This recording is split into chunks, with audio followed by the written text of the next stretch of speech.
Welcome back to Wall Street Confidential. The big headline, of course, Fannie Mae and Freddie Mac. What will the bailout look like? Right. And what's the best case scenario, Jim? Is there one? The best case scenario for shareholders of Fannie and Freddie is that the quarters aren't that bad and the stocks rally on their own volition and people realize they really are overcapitalized. That is a phenomenal situation for Fannie and Freddie because they do have a lot of earnings power if they didn't have losses, in part because they've taken much bigger share in the market and also because there's a lot of fees associated with it.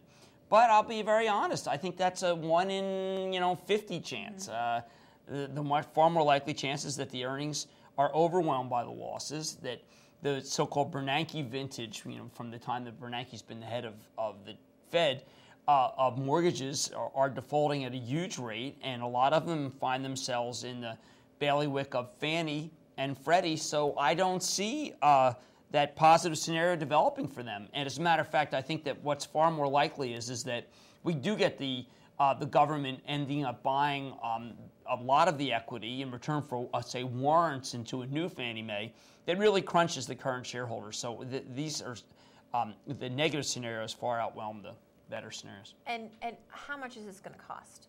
Well, you could do a lot of math. I just decided to do the wild high because so far every estimate has come in low. Let's say half of the homes that were bought during 2005 and 2007 have mortgages. Let's say half of them default. I don't care. Fixed mortgage, floating mortgage, interest rate only, pay as you go. It doesn't matter. Mm-hmm. Let's say half. Okay, so now you got $4 million. Average house is $300,000, and then you got a $20,000 home equity line. Let's say that's on every one of those $4 million, which again, preposterous. You're talking about $1.2 trillion. Fannie Mae is at the heart of most of those. Now, we've already taken $400 billion in charge-offs. Could you double charge here? Could Fannie have to charge and banks have to charge? Absolutely. But it's likely that there could be $800 billion that Fannie and Freddie are on the hook. I put that number out because people have to recognize that if that's the case, they're radically undercapitalized, just radically.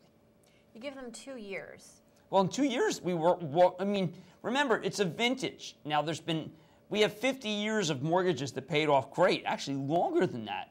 But we have 2 years where the mortgage market was just really awry and victims of tremendous fraud.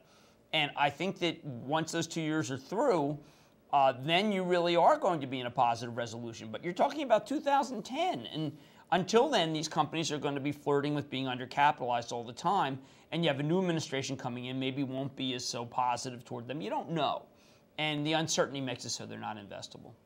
All right. Thanks so much for those scenarios. Jim Cramer on Fannie Mae and Freddie Mac. Big headlines today. You are watching Wall Street Confidential. Stay tuned.